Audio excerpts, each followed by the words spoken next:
అది ఏదో నిన్న జరిగినట్టుంది. ఒక పేరెంట్ ఆయన ఈయన్ని పేరెంటానికి పిలిచినట్టున్నాడు, ఈయన పేరెంటానికి పోయినట్టున్నాడు. నల్ల చొక్కా వేసుకొని ఒకటి పేరెంటానికి పోయినట్టున్నాడు. ఎందుకంటే ఇది వాళ్ళకి ఎప్పుడూ అలవాటు. బికాజ్ అతను ఓడిపోయిన తర్వాత మనుషుల్లో తిరగడు. ఎప్పుడో మెరుపు తీగలాగా 3 నెలలకో 6 నెలలకో వచ్చి కనిపించేసి పోతుంటాడు. అలాంటప్పుడు అతను ఒక్కడే కాన్స్టిట్యున్సీలోకి రాలేకుండా ఉన్నాడు. ఎవరో ఒకరిని పేరెంటానికి తీసుకోపోవాలి. సో ఈయన్ని పిలుస్తాడు. ఈయన్ని జిల్లాలో ఇంకెవరు పిలవరు, ఆయన ఒక్కడే పిలుస్తున్నాడు. మిగతా కాన్స్టిట్యున్సీలో పాపం ఎవరు పిలవడంలా. ఎంతసేపు అని సర్వేపల్లిలో మాట్లాడతాడు, అలసిపోతున్నాడు. సో కొంచెం చేంజ్ కోసం కోవూరుకి పిలిచిందే తడువుగా పోయినట్టున్నాడు. ఇంకా పిలిస్తే పోకపోతే బాగుండదని పోయినట్టున్నాడు. పోతే అక్కడ మైక్ తీసుకుంటే మాట్లాడకపోతే బాగుండదు కదా. సో మాట్లాడినట్టున్నాడు.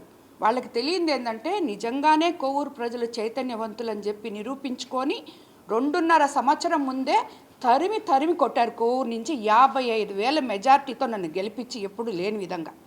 అన్ని దగ్గరలో 7,000, కొన్ని మంది దగ్గరలో అట్లా వచ్చింది. కానీ ఈ కోవూరులో 6 సార్లు ఎమ్మెల్యే అయిన ఇతన్ని ప్రజలు భరించలేక ఇంక నువ్వు పోయిరా నాయనా, నువ్వు వద్దు అని చెప్పి పంపించారు.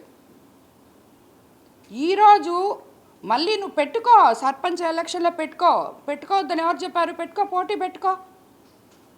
కోవూరు ప్రజలు నిజంగా తెలివైన వాళ్ళు. ఎందుకంటే నువ్వు లోకల్ ఎలక్షన్స్ వచ్చే ముందే ఆ అవతల పార్టీలో ఉన్న మండల పార్టీ అధ్యక్షులు, నాయకులు వచ్చిన తర్వాత కాదు, వచ్చే ముందే అందరు రావడానికి రెడీగా ఉన్నారు. మేమే పెట్టాం, కొంచెం ఉండండి, లోకల్ ఎలక్షన్స్ ఉన్నాయి.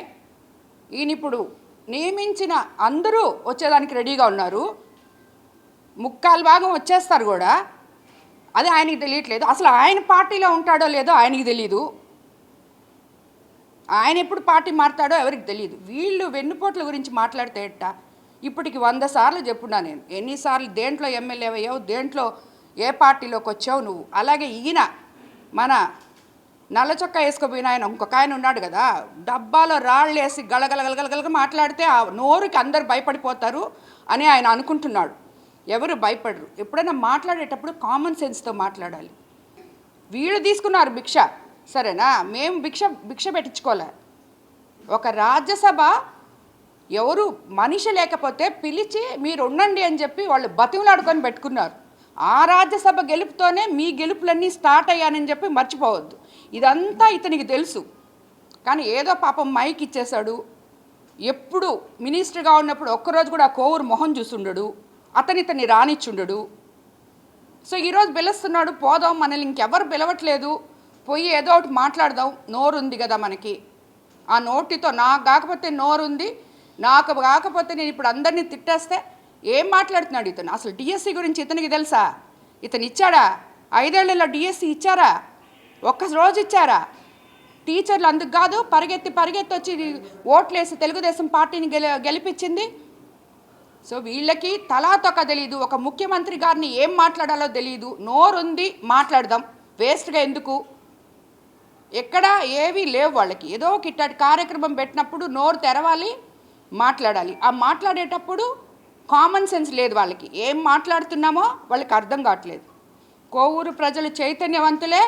అక్షరాల రాజకీయం ఏంటో, ఒక ఎమ్మెల్యే ఎలా ఉండాలో అలా చేసి నేను చూపిస్తున్నా. మీలాగా రాజకీయాల్లోకి వచ్చి దోచుకోవడానికి నేను రాలేదు. ప్రజలకి సేవ చేయడానికి రాజకీయాల్లోకి వచ్చాం. ఎంపీ గారు కానీ నేను కానీ అదే చేస్తున్నాం. మీలాంటి రాజకీయ నాయకులు మమ్మల్ని గురించి మాట్లాడే అర్హత కూడా మీకు లేదు. ఎక్కడ మిమ్మల్ని ప్రజలు గెలిపించారో అక్కడ వాళ్ళని దోచుకొని తిన్నారు మీరు. నిన్ను ఎందుకు ఇంటికి పంపించారు? నువ్వు పనికి రావు, నువ్వు పో అని చెప్పి పంపించారు. నువ్వు గెలిచిన తర్వాత మాట్లాడు నువ్వు తర్వాత. ఎందుకంటే అప్పటిదాకా కోవూరు ప్రజలు చైతన్యవంతులే. నీలాంటి వాడిని మళ్ళీ కోవూరులో అడుగు పెట్టనీరు. అసలు నీకు టికెట్ వస్తుందో లేదో ముందు అది చూసుకో ఫస్ట్. ఊరికే ఎక్కువగా మాట్లాడద్దు. ఫస్ట్ ఓడిపోయేది కోవూరే. ఎప్పుడు ఎలక్షన్ చూడు, కోవూరులో ఇంకొక ఎమ్మెల్యే రారు, గుర్తుపెట్టుకో. నేను కోవూరులో పోటీ చేసి ఈ టెక్నో ఒలింపియాడ్, సివో స్పార్క్, మెడి స్పార్క్ వంటి ఆధునిక అకాడమిక్ ప్రోగ్రామ్స్ ద్వారా విద్యార్థుల్లో లాజికల్ థింకింగ్, సైన్స్ అవగాహన మరియు విశ్లేషణాత్మక నైపుణ్యాలను అభివృద్ధి చేస్తూ సిబిఎస్ఈ అండ్ స్టేట్ బోర్డు కరికులంలలో అత్యుత్తమ ఫలితాల సాధనకు దృఢమైన పునాది వేస్తోంది నారాయణ.